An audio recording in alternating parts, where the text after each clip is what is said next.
Hello, ladies and gentlemen, and welcome on back to the Unified Proving Grounds Circuit Qualifier. We are getting into the finals, the grand finals here between two teams that have had to have a hard-fought road to get here. Joining me here today is Smats, as always, as we also have Cubby joining us on yet again as a guest, and for the first time here inside the qualifier, we got Mike Young himself. Lads, first and foremost, how are y'all doing? Smats, what are you feeling, man? It's a good day for League of Legends, Travesty. We've been doing best of threes the entire tournament long. We're finally in for a full best of 5 series, and from the looks of it, I think it's going to be a pretty darn close one. Oh, Cubby, you share that sentiment? Are you feeling that this is that close game that everybody's been dreaming of? Man, screw NA versus EU. We've got Amateur versus Academy here. And that is really what I'm here for. I think that when these two teams met in OQs, everyone saw this being the final. The final has been delivered. It's the one best of 5 that we have. And I'm excited to see these two teams go toe-to-toe because I think we could be in for a close series today. Yeah, I'm actually really excited to see some of these teams or some of these games because a lot of these players are former teammates or former players that I like playing with in tournaments or duo queuing with. So it's nice seeing like these faces going face to face in a full game of best of 5. Excited for him. Also, gotta have a little sense of heartbreak possibly for him, right? You got teammates, friends on both sides, so calling it down the middle. Yeah, exactly. It's the rough part is like there can only be one winner at the end of the day, even if it's a close series. That's what I wanted to see. And hey, we got a graphic here to show the journey that these players had to go through throughout this. And 100 Thieves Nets, they had a very fun ride, I would say, going all the way through this, right, Smats?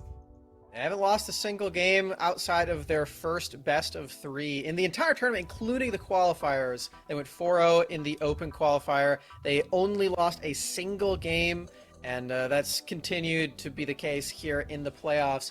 Also, not gameplay related, I do want to bring up that because 100 Thieves Next is the only amateur team left, they are already getting the most points possible qualifying for Proving Grounds, because Golden Guardians is going to have a different way of qualifying. So that is a good thing for 100 Thieves Next to think about. They have already conquered all of their amateur demons. It's only the Academy boys left.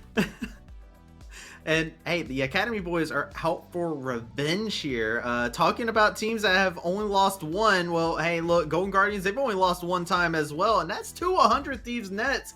Cubby, I want to get your thoughts. How are you feeling about Golden Guardians Academy coming in here? You hyped it up already. It's Academy versus Amateur, babe.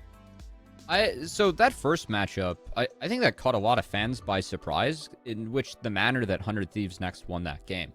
Because Golden Guardians were up 4K gold at 15 minutes into the game, and they got straight up hand-checked by the amateur team, which I don't think a lot of people were expecting. Now, when you have the number 1 ranked player in NA in the top lane, former LCS mid, that is the caliber of the 100 Thieves Next roster, but I think that throughout Golden Guardians Academy playing in all 3 leagues, they've really started to level up their play. They're sitting middle of the table in Academy. They've gone up against some of the stronger teams we have in the early season as well.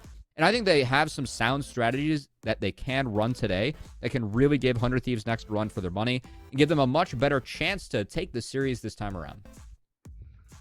Talking about hype, I real quick, we got to get into the big hype that is over inside of the top lane here. We got 2 young talents here between Sniper and Tony Top. And Mike Young, you were talking to us about how important you felt this matchup in particular was. Yeah, I mean, I know these guys really well from just playing with them, playing against them. If one of them gets ahead, then it's going to be a really hard time to catch up. And they're playing super volatile champions like Riven, Renekton. Tony Top, surprisingly, his main champion isn't as much Jax anymore. But I remember back in the day, if he got super ahead in Jax, the game's already over. He's kind of diversified, and so has Sniper. I remember playing against Sniper in Twitch Rivals, and we banned him out 5 champions in a row, and he pulled out another one and still won lane. So excited to see this one. I want to see if we will see a different champion here. We've seen a lot of the same champions coming out from Sniper. He's got this rotation here. You start banning him out, and he just pulls out another one, just like you were talking about. Going down to the bot side of the map, though, looking at this support matchup's a very interesting one for me, especially after seeing Chime have such a pop-off performance over inside that support role. We've had the Blitzcrank that's the premier champion for Chime in these games. He pulled it out yesterday as well to astounding effect. The combination plays that he made with the Twisted Fate gold card seemed completely unbeatable if you didn't take cleanse, and turns out they didn't take cleanse in that mid lane, so many free pickings there. I've been very, very impressed by Chime all throughout every single tournament that he's played, including last year as well. This guy's been a standout for quite some time now. And I mean, on the other side, Dombre has done a phenomenal job. I think it's safe to say that he has been the most consistent and best performing support in all of Amateur. He did have an off day yesterday.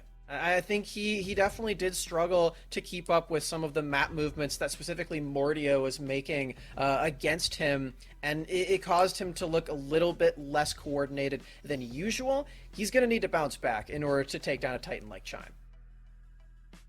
Chime is definitely looking fierce at this moment, and talking about fierce competition, there's a stat line that makes every single time I see it, that makes my jaw drop just because I see the KDA of it, and it's back into this bot lane matchup between these two AD carries, Stitze and Array. They've been popping off here, Cubby. It's been disgusting. I think this has been kind of... I'm curious like how Stitze feels about stepping in as a coach to play, because as someone who, played at an incredibly high level and has throughout his career, it's kind of feels like a goodbye tour almost, but the way that Stitze has been going about it, he is playing great League of Legends right now. That game 2 yesterday where he pulled out the Caitlyn was fantastic. And then on the flip side, Array, he is the premier team fighting AD carry that we had in Amateur last year. I think myself and a lot of others were surprised that Array didn't land on an Academy roster. Well, he still landed on what I believe is a top 4 Academy team in 100 Thieves Next in the Amateur squad. And his team fighting throughout this event has been premier and will need to be on point again today, as I really think that team fighting is where 100 Thieves Next has their biggest advantage against GGA. And the way that they can take down this Academy squad is through these 5v5s. So really want to see if Array can bring it today, or if Stitze can shut him down earlier in the game and put together some more pentakills. He's randomly had 2 this tournament. It's been wild. Yeah. 2. I like that you brought up the competitiveness against Academy teams as well there, Cubby, because it's very clear from the jump that this 100 Thieves Next squad was built to be competitive with the top of the table at Academy. We've made the joke constantly over the past month that this team has an advantage over the Academy teams, is that they're actually able to bring Sniper on their team. He's too young to even play in the Academy League. So bringing all of these superstars into this team, making sure that they are going to be competitive all throughout, even taking Insanity straight out of LCS, this is their end goal, alongside getting these players signed at the end of the year as well, to be competitive with the top of the table. And I think this is where that all can start with this best of 5. Mike Young, you've played in just about every single tier of competition inside of League of Legends here. Ryoma and Insanity, they have met each other in LCS, and now they're meeting each other as Academy versus Amateur. How are you feeling looking at this matchup across the board here? I think with recency, Amateur and Academy aren't really far off at all, really. The top Amateur teams are competing with the top Academy teams. I'd say that 100 Thieves Next is actually really stacked, even compared to the top Academy teams.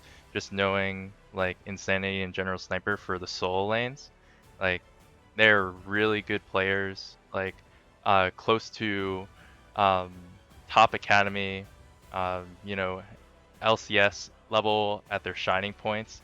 I generally do think General Sniper can, be one of the best players just from experience, just playing against him in solo queue and even in tournament play, and he has a lot of time. Yeah, but you've had some good words about Insanity as well, by the way. One of my most iconic moments watching throughout the qualifiers was actually seeing you talking about Insanity at the very beginning, man. So You still feeling hyped up on him? Yeah, I'm I still feeling hyped on him for sure.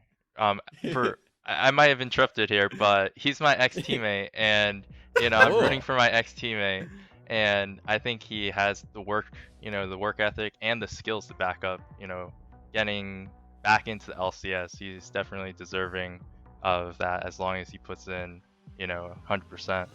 yeah, I mean, I like the fact that you bring that up because we are in a split where there were quite a few players that were on the border of playing an academy that decided to not play an amateur and maybe call it a day or wait it out a split.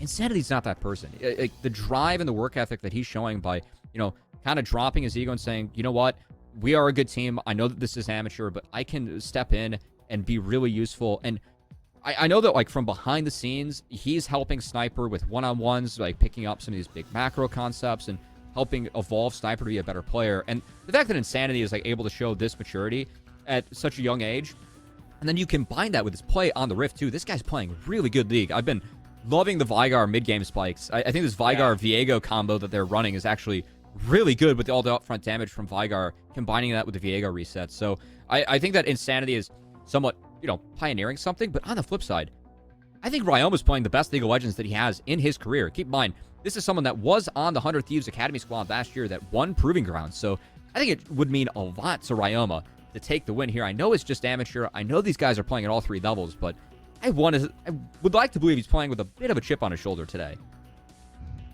I mean, this is two people who honestly, like, we've even seen like Papa Smithy come out and have a lot of praise for both of these players. Publicly, like we've seen them say that this 100 Thieves Nets roster can take on LCS teams. We have seen Ryoma be a player that was devoted to and have those resources thrown in, and it's been something phenomenal to be able to see. And you see these rosters unfolding here before us, but there's one matchup we really haven't touched on here, Smats, and I'm kind of curious, how are you feeling about this jungle matchup? Well, coming off of yesterday, I think it's a bit of a different look than what we would be used to seeing coming in for Iconic and Fnatic. And that's mainly just because of how good Mordio and Winthrop looked just yesterday. Their early games were really good. I think it really caught Fnatic off by surprise. He's definitely the kind of person to take that very personally. Talking from him over the past year and a little bit before that as well, he's definitely the kind of guy to be like, yeah, that's my fault. I should have seen this coming. I will be prepared for this matchup against Iconic. And that, to me, just like makes me super excited for this, because I was pretty impressed by all four junglers that played yesterday. And they're in a meta that is very much around facilitation and playing things that will get your team going in the early game. Things like the Xin Zhao, the Jarvan. There are different looks from both of them. Cubby, you already mentioned the Diana for Iconic and then also the Viego for Fnatic. But for the most part, I think whichever jungler comes out and will be able to facilitate their team the best is going to come out as the winning jungler today. Yeah. With that in mind, there's also two angles they can go, because we've seen both these teams play the top and bot. So I want to throw this over to Mike Young, because he's definitely the resident jungle expert that we have here. But it is important to note going into this, Fnatic's undefeated on Viego. It is his most played in this tournament. And Iconic, across all levels of play, is 5-2 on the Viego, which is his second most played. So that might be very contested. I kind of say the Diana just because they've actually shown they can win games with the Diana Yasuo. But I'm kind of curious, someone obviously jungled at an insanely high level and knows these players a little bit more. Is there anything that you're expecting to see from these guys from the tape, Mike?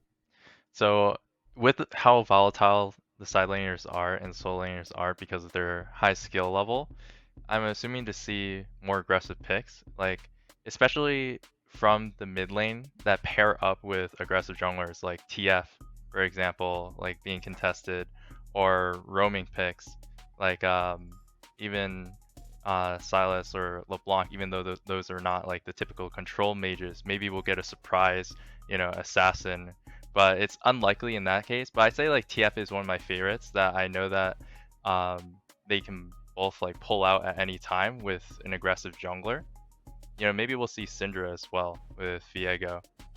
These are the type of picks that I think will facilitate the aggression that you'll see with the Tony top versus the Sniper in the top lane, which is one roam can snowball that entire matchup for the rest of the game. I like how you bring up TF. We should pull up Fire's TF win rate in the break. He was very high up on that. I remember yesterday when I was playing with him in amateur, I'd be like, "Give me that TF, give me that TF." I'm playing a carry jungler. I want to see what the Destiny has here. I want to see what the casters have in store for us as we have our predictions that are here. And wow, this is King a lot Orbital. more 100 Thieves than what I thought here. Okay, so notably here, like you said, Cubby, Orbital is winning. DJ could pull ahead and tie it up for 2 crowns. He's the only person that's in contention at this point. So I like that he's going the other way. Amateur bias here is incredible. I'm kind Yeah, of a that's fan. true as well. I'm honestly amazed.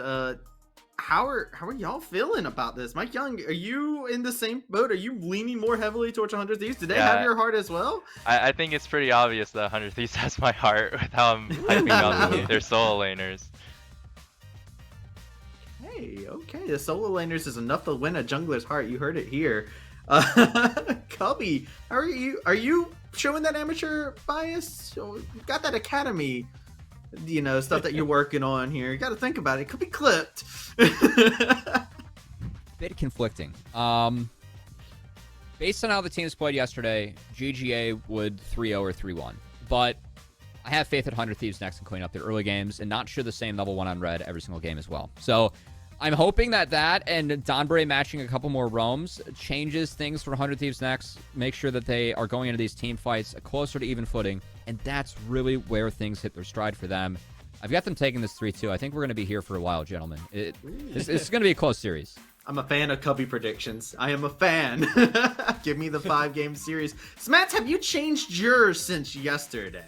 Yeah, so for context, if you're just tuning in today, yesterday 100 Thieves won their match 2-0. Before that, I predicted that they would 2-0 yesterday and 3-0 today, and no matter what. And then I watched Golden Guardians play, and I definitely second-guessed that. But I'm not one to back down from a prediction. I'm sticking by it. I'm going for the full undefeated streak in the playoffs. 3-0 100 Thieves. And I'm probably going to be wrong, but you know what? I'm sticking to it.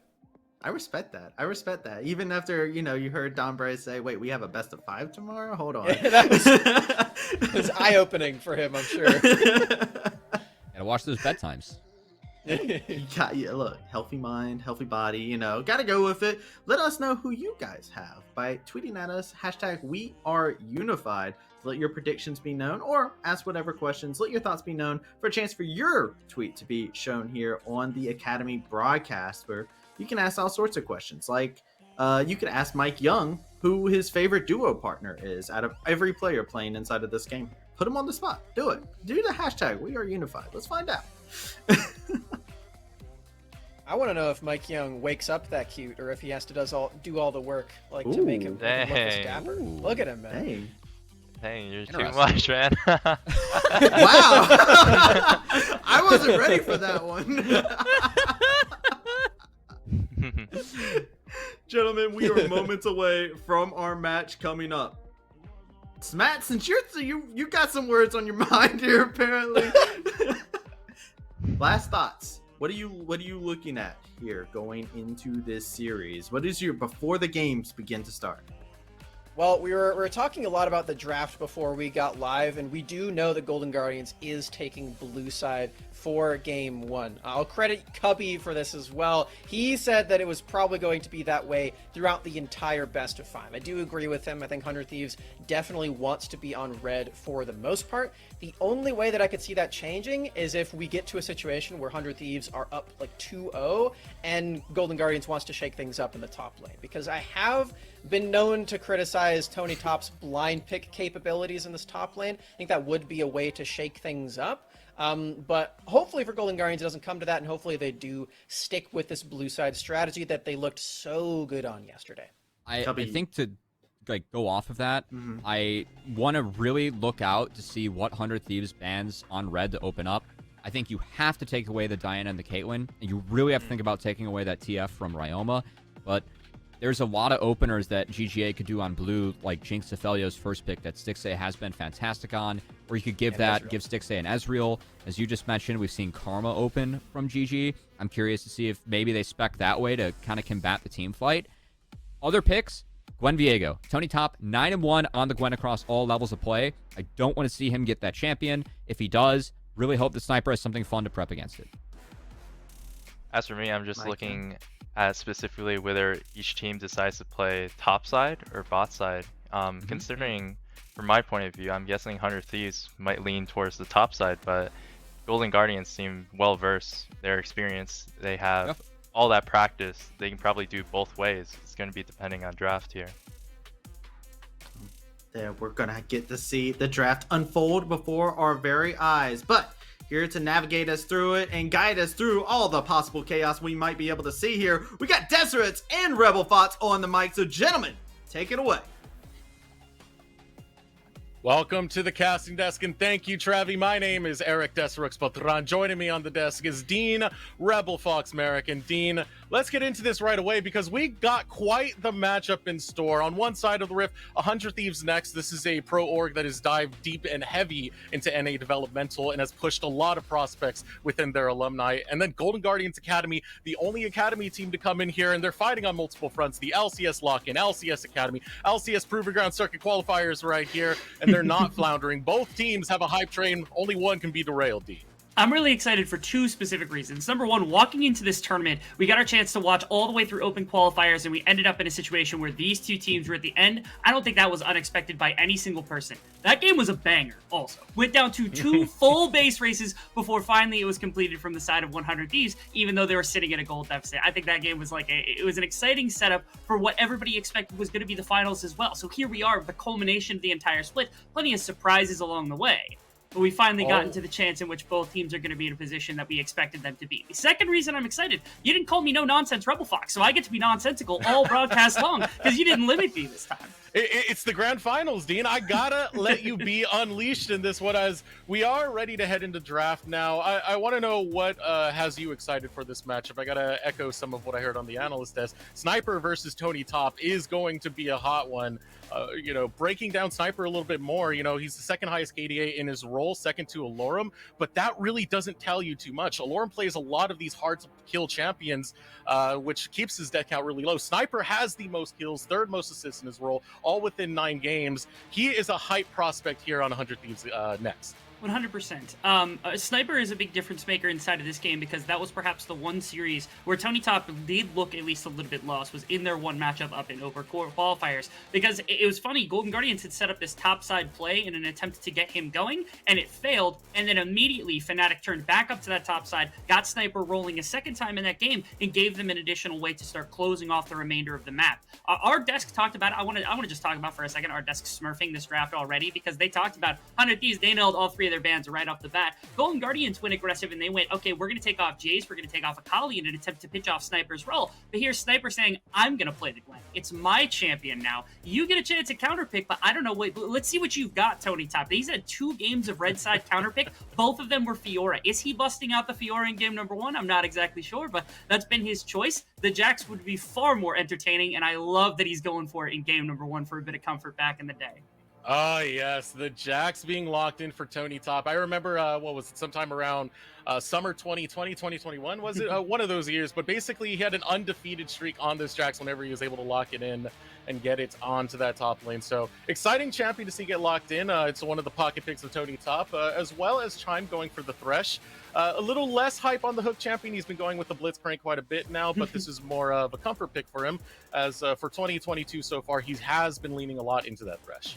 For 2 things I want to mention, at least over the course of this draft. First off, for Golden Guardians, I love the comfort that they get in the Jax. Their bottom side is a little more quiet when it comes to the pure laning, but I'm okay with Stixxay's Aphelios. He's been performing extremely well in it over the course of the tournament, and Chime is actually insanely good at Thresh. When he first stepped into the Academy scene and eventually onto the full roster of Golden Guardians, his Thresh was what he was working on a lot in solo queue. I remember his streams on it, practicing that champion more than playing the Bard like he had in solo queue before that, his classic namesake, and he was incredible at it. He was absolutely flexing on people, showing me how to play Thresh a little bit inside of solo queue. On the opposite side, though, I think they've arrived at a win condition I wanted to set out for 100 Thieves before this whole game had actually come through, which is Fnatic. I think Fnatic outpaces Iconic in the early game immensely, and if Golden Guardians want to try to attack, they have to try to establish Ryoma or Chime in the course of this game to have map impact, because Iconic has not been that guy. And in this game, Fnatic, he gets his Xin Zhao. It's insanely powerful champion to start off the early game with. Yeah, so just waiting to see what Iconic goes with here, what's going to be contesting the Xin Zhao in this matchup, because Iconic, even though he's more of a low kill participation, low damage, he's really good at applying map pressure combined with Chime. So just waiting to see what that duo jungle support is going to be locked in. Interesting. It's a solid setup for teamfight that we have right now from the side of 100 Thieves. And I think it was Cubby, but their entire desk had mentioned it a couple of times, where team fighting is a massive play that could come through from the side of 100 Thieves. And they're clearly trying to exploit that now. They've got the Jinx for Array on the bottom side. Should be scaling pretty well, especially alongside the Braum in the earlier stage of the game. And they've got some control. Also, one of the best team fighting top laners in the Gwen. What I think they need is a little more CC, and they need some more magic damage. And it actually brings to mind the fact that Sword exists in the mid lane for this team, and the Galio was something that could have slotted into this composition pretty mean in that particular regard. But for Insanity, I wouldn't be surprised if it's the Victor. And the opposite side, I mean, you get the Syndra. That champion's not been faring well inside of this tournament. I already don't like that champion. The champion has not been doing well, so I at least get to justify it with stats now, which is rather nice. And we're getting, as well, Iconic's kind of typical carry performer in the jungle in this Viego, which has been his go-to throughout the entirety of the tournament when he wants to be farming and eventually start applying pressure to more of the fighting. I'm actually kind of excited to see what the Syndra can bring into this one. More specifically because you do get an essence of pick by having Scatter the Weak, but combined with Chime, if he's ever able to get out of that lane, a lot of the things we've been seeing out of Golden Guardians Academy is free up Chime. He runs the map when it comes to the mid lane, when it comes to the bot lane, and you're always second guessing. This is definitely going to be a test for Insanity to make sure he's watching the bottom lane, watching any of the side bushes very closely. It's of interest to me here because actually, if I'm looking at where the best setup is for Fnatic to attack the map, it's into the bottom lane, right? You've got this Braum, you've got the Chompers alongside it, you have easy ways to apply that passive, the concussive blows, to be able to set up for your bottom side of the map, which was what we thought the game plan was going to be from the side of Golden Guardians. But when you're playing against the Syndra, which has its own disengage against the Xin Zhao, you're playing against the Jax, against an auto attack type champion, where like you can at least try to deny the knockup and things along those lines, and you don't have perfect kind of a setup CC for your jungler to be able to step into the lane with, it starts to cause problems, or at least it's a little bit harder to try to substantiate a gank in those lanes. So to me, I feel like Fnatic's actually taken a role of attacking towards bottom, which is not where we expected 100 Thieves to go. And if Chime starts roaming, right, you could see more coverage for the Jax, which could be very mean, and for Ryoma, which could be very mean, and set those two up for success. But then your bottom lane is weaker, and that's of interest to me as well, because if this game one is indicative of how the rest of the series is gone, I feel like we flipped the script now where we expected Golden Guardians and 100 Thieves to land. I think the desk would agree with me, because they also had the same kind of inkling coming into this one.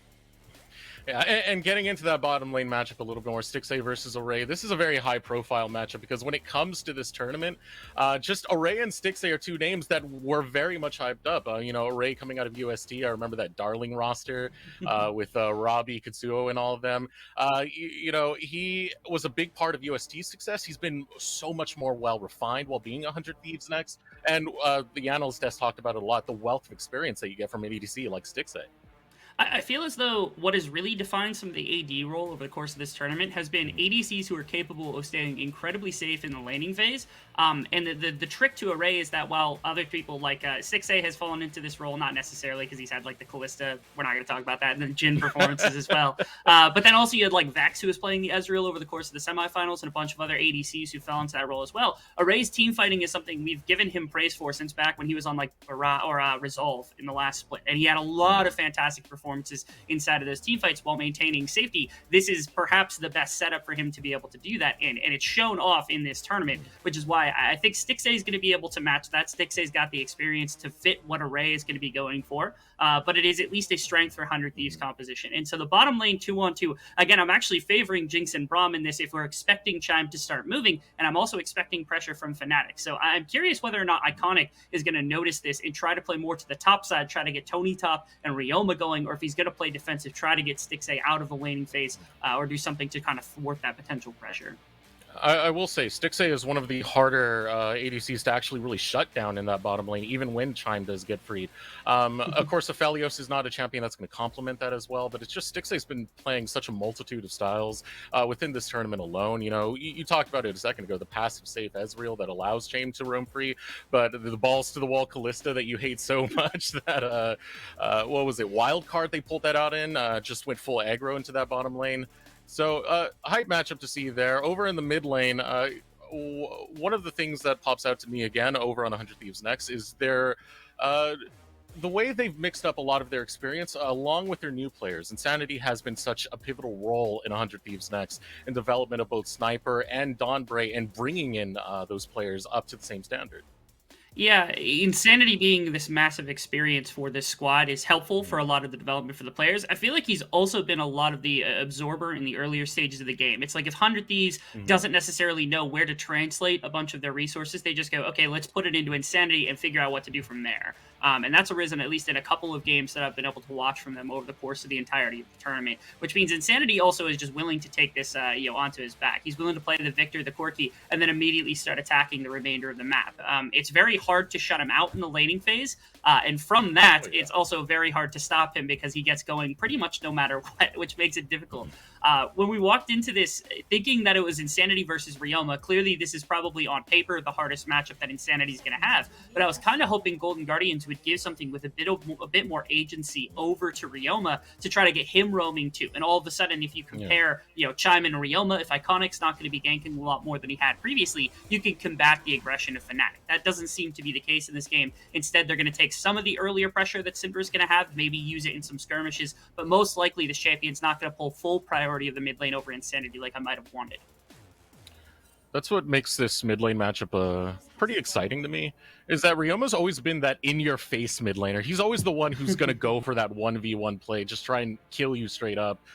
Chime, of course, complementing that quite a bit. Insanity has been that strong, safe mid laner. You know, he always tends to come out ahead with the CS lead. He's always warding a lot, trying to stay safe into that lane. He just plays pretty much a brick wall control mage mid lane. He does.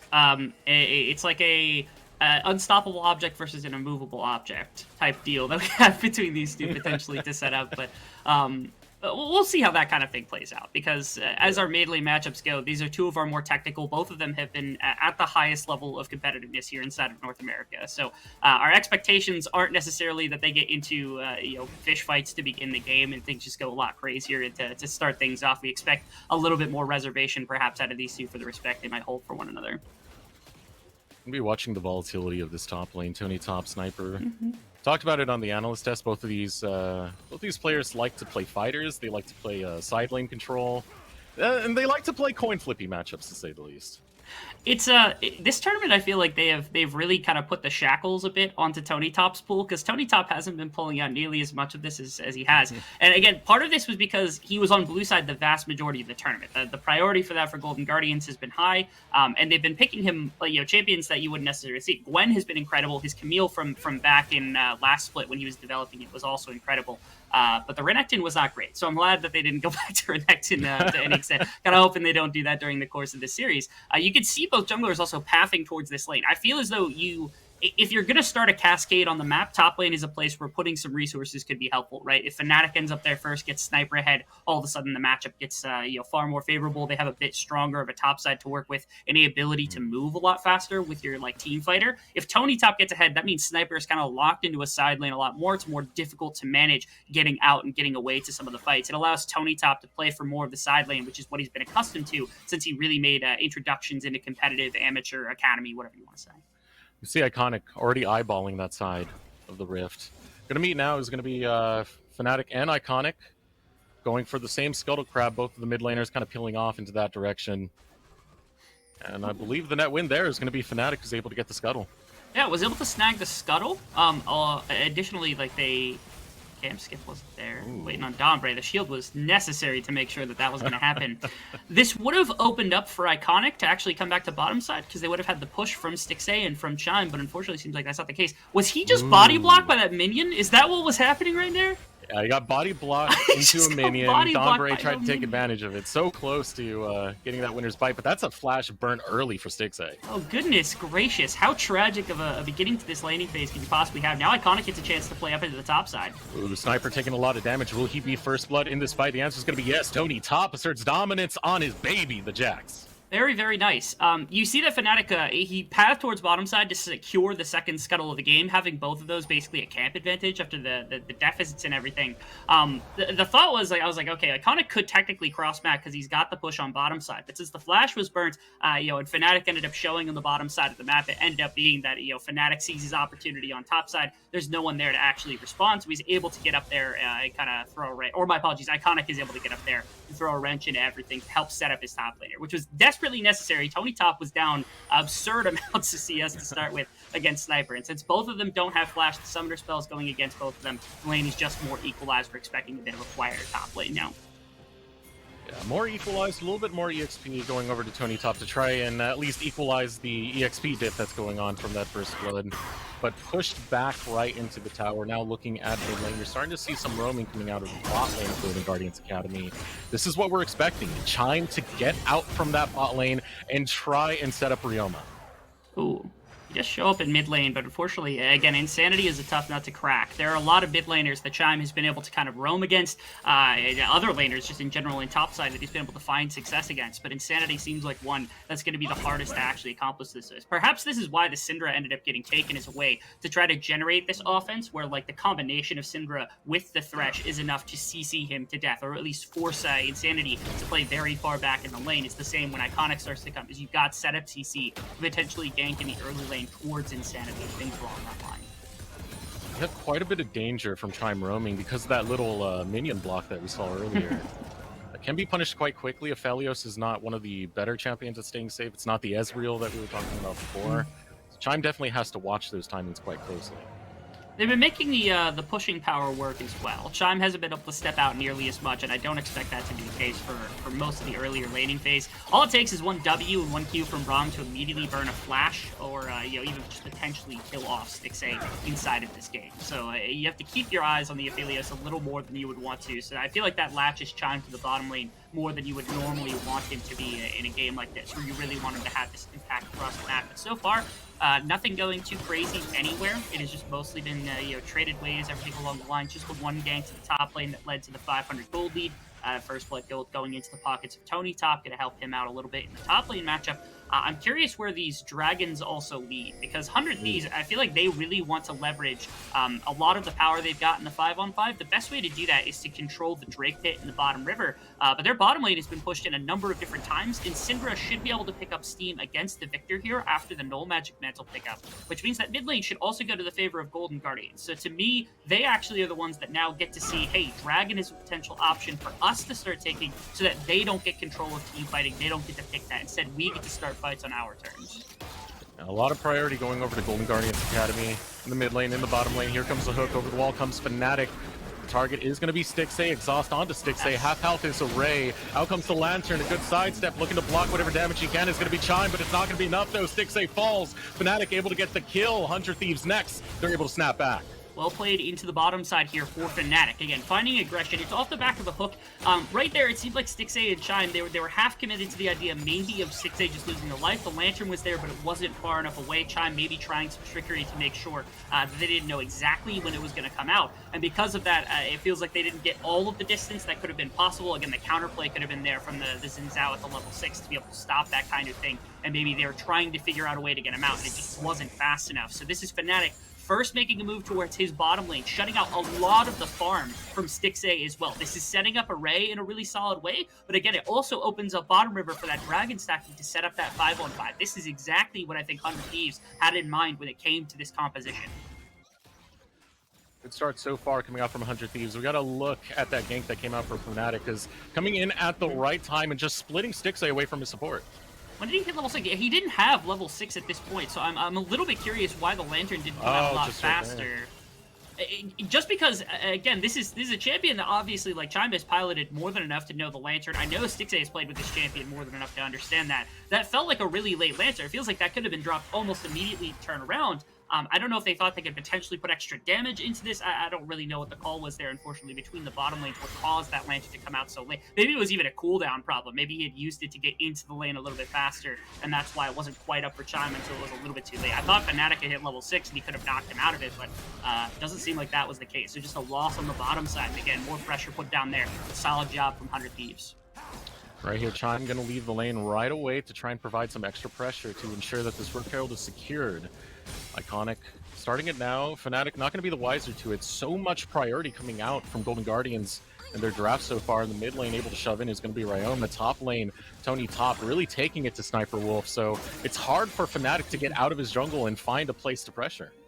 Yeah, Fnatic, again, I feel like just has to double, triple down into the bottom lane eventually, and that means that Golden Guardian solo laners have to take quite a bit of what's going to happen inside of this game into their own hands. They have to take a champion like Syndra, more importantly a champion like Jax, and figure out a way to carry through 100 Thieves composition with it. Iconic here, I mean, he's just going to drop the Rift Herald, he's going to shove off Sniper, make sure he's not around for this, and there is no coverage. Insanity doesn't quite have TP, will be up soon, but this is almost certainly going to be first tower for the Jax and for the Viego, which is the carry champion selection for the side of Iconic, which means, again, it's a top side game now for Golden Guardians, not something they're super accustomed to. Their bot lane has really been the crux of their team all tournament, and yet here they are. They have to play the top side. Let's see if they can win on that condition.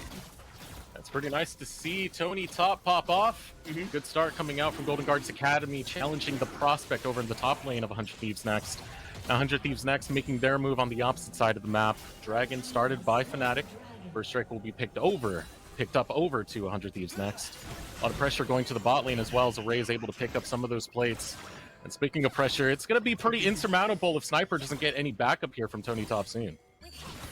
Potentially, the Gwen is relatively safe. I feel like it's difficult for the Jax to just outright win this landing phase this early on into the game, especially with no sort of previous wounds to talk about either, which means the ultimate from Sniper alongside the Ignite. I mean, the Ignite is up for Tony Top, but if that isn't there, there's just no way to deny any healing, which means that Sniper just gets the ability to heal through most of the trades, and it makes it difficult for just like the pure melee matchup to go in the way of Tony Top quite yet. It takes a little while for that really to come online, and I think that's the breaking point of this game, which is Golden Guardians, when does Tony Top start commanding enough of the side lane to where Sniper can no longer be there, and or can you get him to that point, versus how quickly can 100 Thieves transition into this 5-on-5 team fight they're looking for, especially around the Dragons.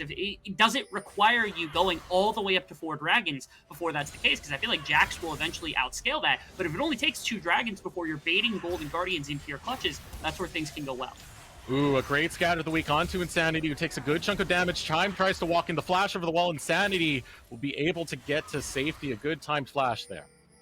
The bullying continues in the mid lane. They're just trying to help out Ryoma as much as possible, puts Insanity in a bit of a hole. And Sniper, again, not even having to burn the ultimate right there to get away, just making sure he's going to be able to step out. You can see the bullying from Tony Top as Gold's in his pocket. He has the completed mythic item, but it's not quite enough to just outright win that pure laning phase. And mid lane, Sanity now has no flash. This is the point where maybe they could try to exploit that a little further, especially with Iconic, or if Chime can find another roam here.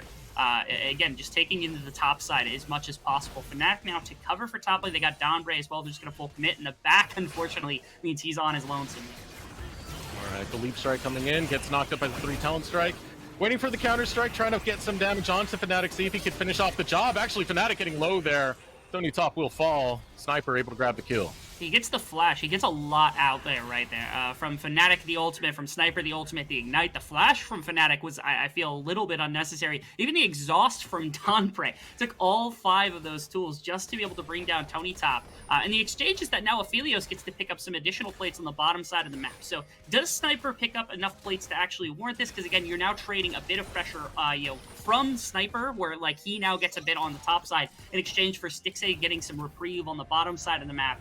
I feel as though this goes against 100 Thieves and their kind of general game plan. I don't mind the idea of slowing down Tony Top to make sure he's in less comfortable state, especially now that Sniper's even on kills. But you have to be careful about allowing Aphelios back into this game, because that's the 5-on-5 tool that Golden Guardians has against your composition. Yeah, we talked about Stixay's positioning in a lot of these team fights. Can be a threat if he's allowed to get to that late game. If you leave him unchecked, he will take those tower plates. He will continue farming. Getting the better so far has been Array, but Stixay is making up for it very slowly. It's now putting pressure over towards this top side. It is going to be Golden Guardians Academy. You can tell 100 Thieves next are more focused towards the bot side of the map. They definitely want to play for that Drake win condition, try and get Golden Guards Academy to play towards their hand. But Golden Guards Academy, they know they have a break in the armor of 100 Thieves next towards this top side, and steal away a lot of the camps, a lot of the resources of 100 Thieves next.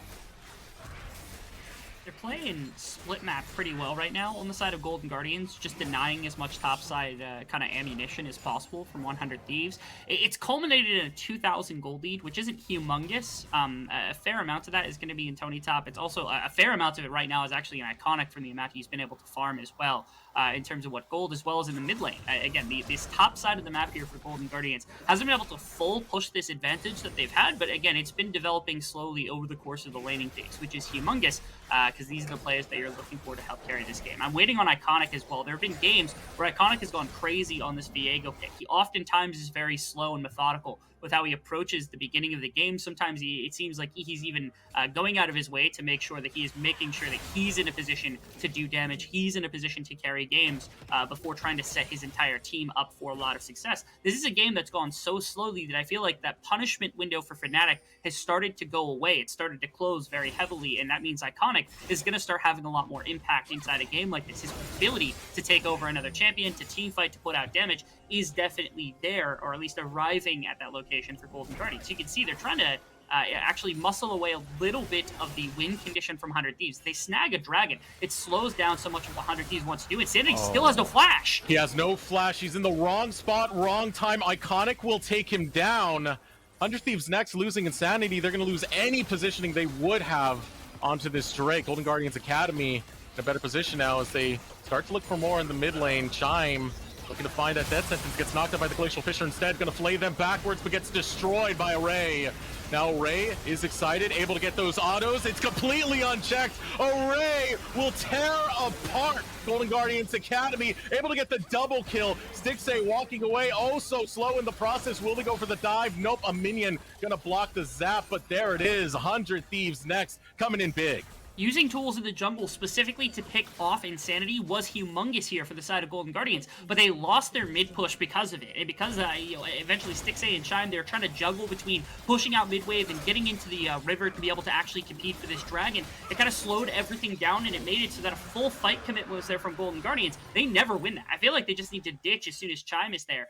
They had saw Insanity. He was trying to get back to his own jungle, able to pick him off. That's massive. There's a ton of value behind this. Ryoma ends up going back to bottom lane. I thought this was going to be Golden Guardian saying, let's just go to Dragon right now because they can't compete. We've got double teleport. But Tony Top's roam into the mid lane, Chime getting caught right here before the fight even starts. All of a sudden, and then the TP from Sniper kind of changes the entire dynamic of this fight because there's too many members deep into the thing. Array gets to do so much work, goes untouched in this fight, and that means everybody goes down before Stixxay can put out any damage. There also is no Ryoma here for more CC, disengage, AoE, all the stuff that's necessary to compete in the 5-on-5. 100 Thieves gets exactly what they want in this situation because they're the ones that end up forcing that fight in the mid lane, and they snag themselves second dragon. The exchange is like a kill onto the Syndra, bottom lane tower onto the Syndra. They're fine with that. They're completely okay with Array pulling more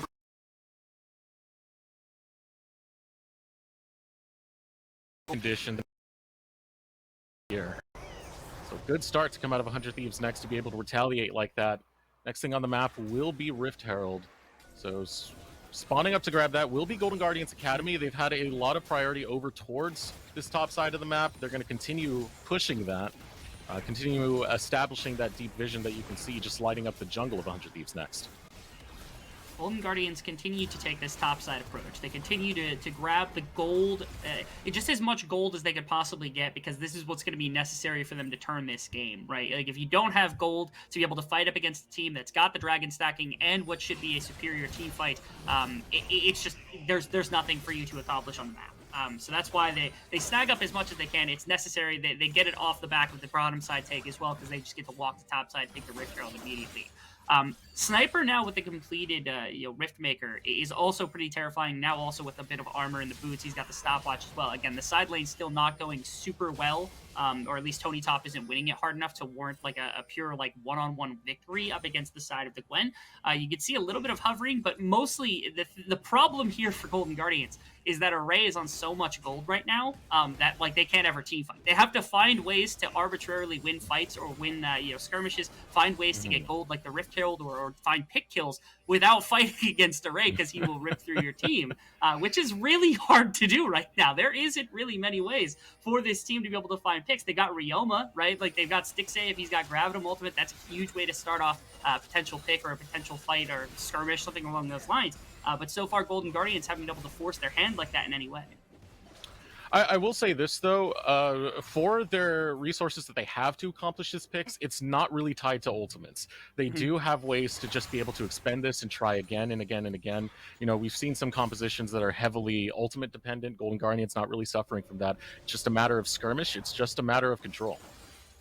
I'm also, one thing that is also just, it's setting off an alarm in my head is that Ryoma currently is on Sword Shoes, he's got Blighting Gem, and he's got Ludens, which means that the amount of penetration for the magical damage that Ryoma's got right now, he could potentially one-shot a number of different people inside of this composition from 100 Thieves, right? Sniper has that potential if the W is down or if he finds him in a team fight inside the right range, you could potentially just blow up the Gwen. More importantly, if Array gets caught in a stun, that might be a half health or worse onto the Jinx. And the only defense to that is Donbray being in the right position inside of a fight. So it's just Donbray is pocketed to Array most of the time. So that means that like they don't have a Braum to be roaming, they don't have a Braum inside of a fight to be pushing out the CC at the beginning before the usage of those abilities from Ryoma that could potentially assassinate that champion that is so necessary for their team fight to go effectively. So I feel like we've actually seen more of this where Golden Guardians, they're playing in two side lanes.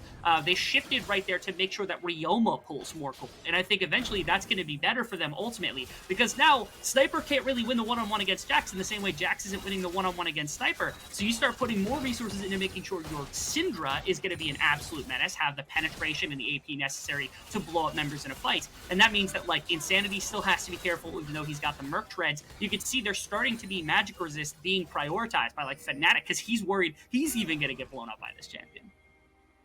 So state of the game, 20 minutes into this, a 3K lead for Golden Guardians Academy.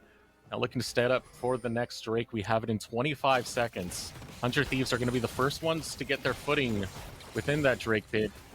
We'll be able to get some vision, get some priority. Scuttle already going over to Golden Guardians Academy, so can't deny too much there. Tony Top being a menace towards that bottom lane, trying to keep the side lane control in the hands of Golden Guardians Academy. But 100 Thieves next. They're a little bit feisty right here. It looks like they're trying to fish for something, but you got to be careful. The Scatter of the Week, the Death Sentence, all it takes is one of those to ruin your day. Stixay takes a good chunk of health right there. Loses 2/3 of his health in the process. Now Rift Herald's going to go down. Array gets hit by the Scatter of the Week. A good chunk of damage back to the marksman of 100 Thieves next. Now Shelly on the map. Here comes the engaged Fnatic looking to go in. They're looking for Ryoma. They're looking for Chime. Chime gets low, able to flash away, survives. There comes the Scatter of the Week. Sniper able to back out. The Graviton comes out. A lot of damage coming through onto 100 Thieves next. But the same is repeated onto Golden Guardians Academy. Half health bars all around the map now as another Scatter of the Week comes out. Able to land onto Donbray. 100 Thieves next. They're feeling the momentum here as they are the ones who are able to pull the Drake, but the teleports are coming through now. This is going to be Sniper looking to join in from the brush. Sniper over the wall. He's going to buy time for 100 Thieves next to be able to easily grab this Drake and get out. I'm very comfortable with Golden Guardian's decision here. They put themselves in a rough place now where they're down 3 full Drakes. I don't know that Cloud Drake necessarily breaks this whole game for 100 Thieves to make it so impossible for the side of Golden Guardians necessary to overcome. So I like that they don't flip for this, and they still have the opportunity themselves to potentially go and get the next dragon or fight for the next one. They burnt a lot of ultimates on both sides. My one thing was Syndra's ultimate was still available. More importantly, Viego's ultimate was still available to potentially burst down targets, especially if you're getting chipped down by Syndra a number of different times, but they couldn't find the right engage. I love the TP from Sniper right there, being able to cut off any members that are trying to go in. They have to respect that Gwen very heavily, even though the ult was down because of how powerful the he is, and it prevented them from really putting everybody together in one place where they could be like, all right, let's spike down this one person and take the fight after the dragon to potentially win the game off the back of the winning fight, maybe the Baron afterwards as well. But they have more time for that to actually come to fruition, right, over the course of the game. If they try to take that fight and they lose it right there because of the TP from Sniper, game's over and 100 Thieves absolutely win it. Golden Guardians understand the position they're in, and they're not going to risk it all. I did feel some worry for Stixay in the last bit of that. Yes. Just seeing the damage he took without the fight actually beginning. I believe it was, what, a Zap and a Super Mega Death Rocket? I think Insanity might have gotten something in there as well.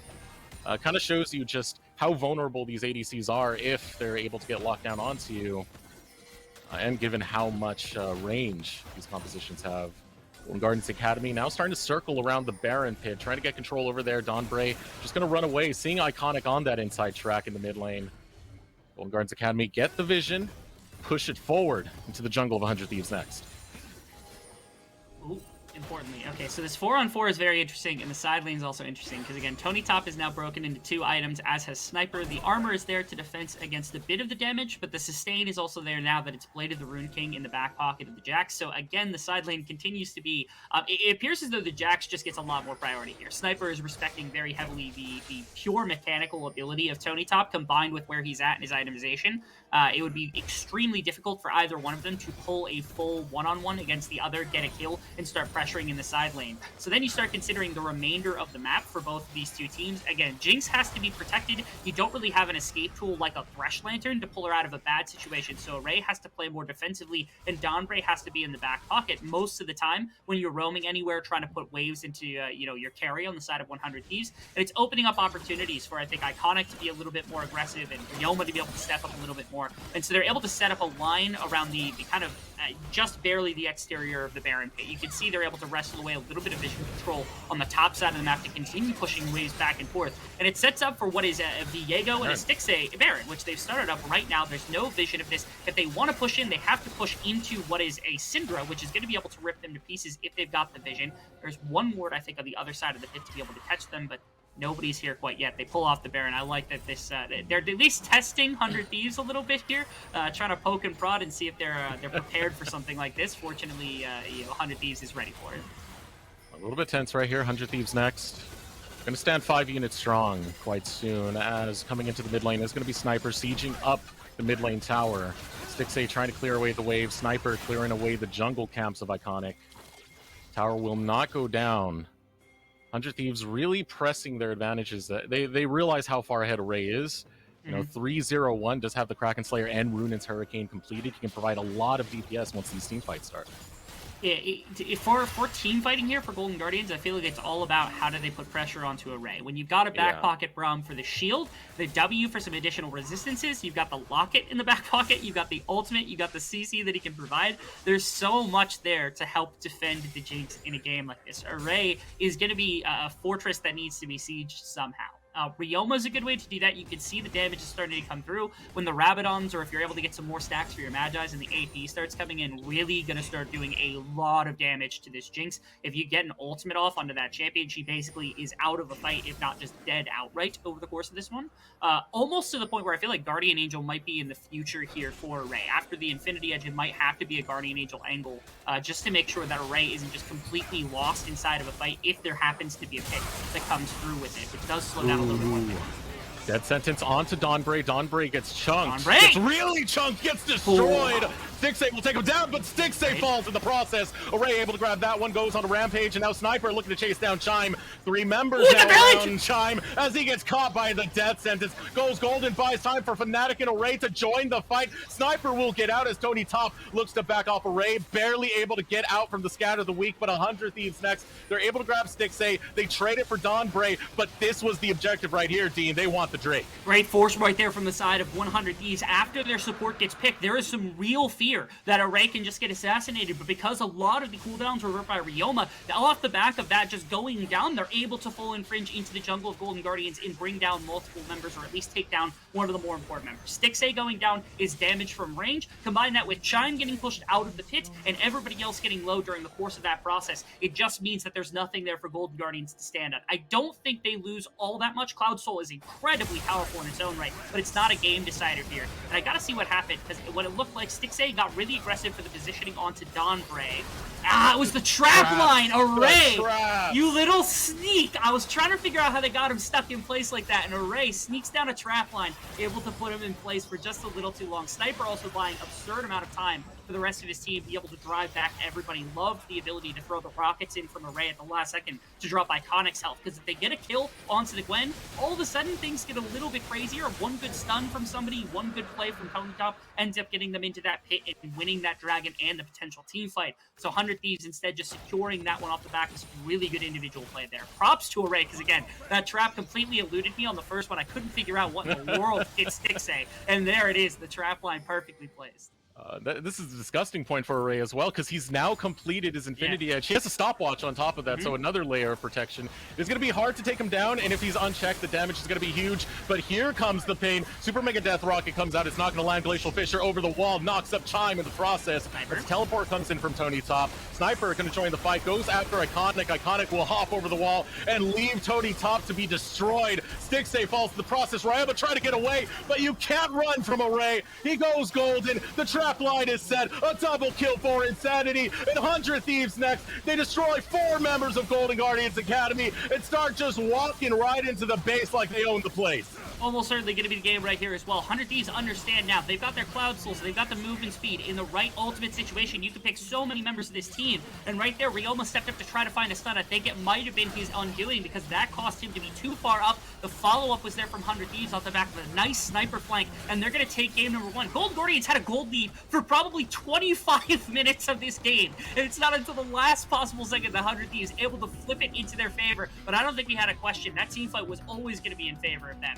They're able to finally find one that actually fits the gold. And that means that Golden Guardians, they just have no legs to stand. Yeah, that was a strong start coming out from 100 Thieves next, but it was definitely a competitive matchup. On the top side, Golden Guardians Academy had control. Over in the bottom side, though, it was a completely different picture. Just overall, Array, especially becoming unchecked as we got into the later stages of that, it was hard to stop them. It was hard to get onto the Jinx. They had good layers of protection, and Array was just a stud. Those sneaky traps onto Stixay, that was some beautiful stuff. Yeah, I could give a ton of props to the way this composition was constructed. The fact that they did something a little out of the ordinary in playing into Array rather than having him on something a little bit more quiet or like kind of self-sustaining in the early game, the way like the Ezreal has been most of the tournament. So that was really cool. And also, I want to give props to Sniper. The number of times he had massive impacts in a team fight through a teleport, a flank, something like that. While a lot of the damage probably in this game was done by Array, Insanity in the team fights, his positioning really did make a massive difference. So props to them for game number 1. Golden Guardians, you got to figure things out, because game number 2, it throws up some question marks for sure. All right, best of 5 series. Good start coming out from 100 Thieves next, but we're going to throw out of a short break. When we return, the Analyst Desk will catch you up and break down that game we just witnessed. Stay tuned.